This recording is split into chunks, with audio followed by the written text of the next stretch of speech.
உங்க மாவட்டத்துக்குன்னு வந்துட்டு உங்களுக்கு புது அறிவிப்புகளை வெளியிடாம போனா நல்லா இருக்குமா?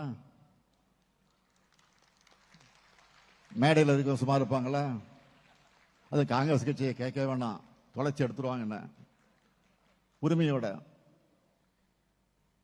ஆக அதையெல்லாம் உணர்ந்து அதனால குமரி மாவட்டத்துக்கான 6 புதிய அறிவிப்புகளை இப்போ நான் உங்களிடத்தை வெளியிட போறேன்.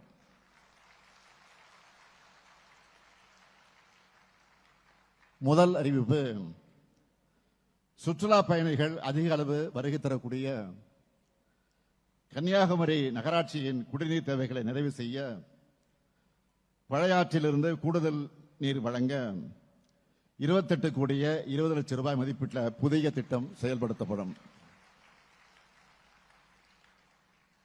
மேலும் முக்கடலும் சங்கமிக்கக்கூடிய இந்த பகுதியில் 25 கோடி ரூபாய் மதிப்பீட்டில் புதிய கழிவுநீர் சுத்திகரிப்பு நிலையம் ஒன்று அமைக்கப்படும்.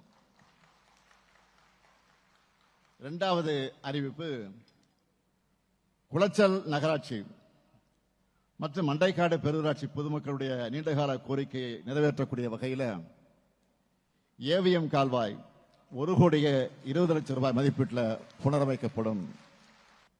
மூன்றாவது அறிவிப்பு, களியக்காவிளை கன்னியாகுமரி சாலையில் அதிகமாக போக்குவரத்து நெரிசல் உள்ள பகுதிகளில் 9 கோடி ரூபாய் செலவில் சாலைகள் அகலப்படுத்தப்படும், மேம்படுத்தப்படும்.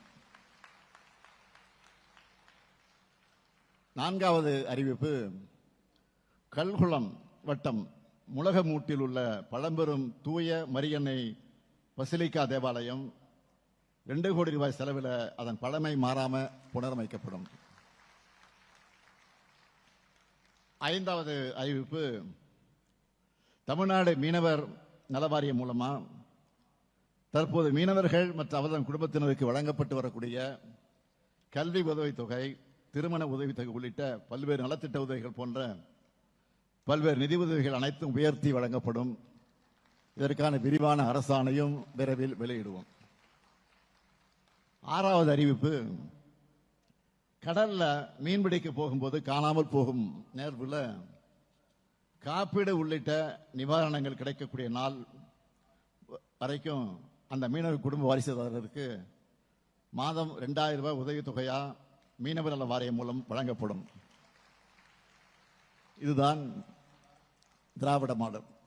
பிளே ஸ்டோர் மற்றும் ஆப் ஸ்டோரில் இருந்து பாலிமர் செயலியை QR கோடு மூலம் பதிவிறக்கம் செய்யுங்கள். செய்திகளை உடனுக்குடன் பெறுங்கள்.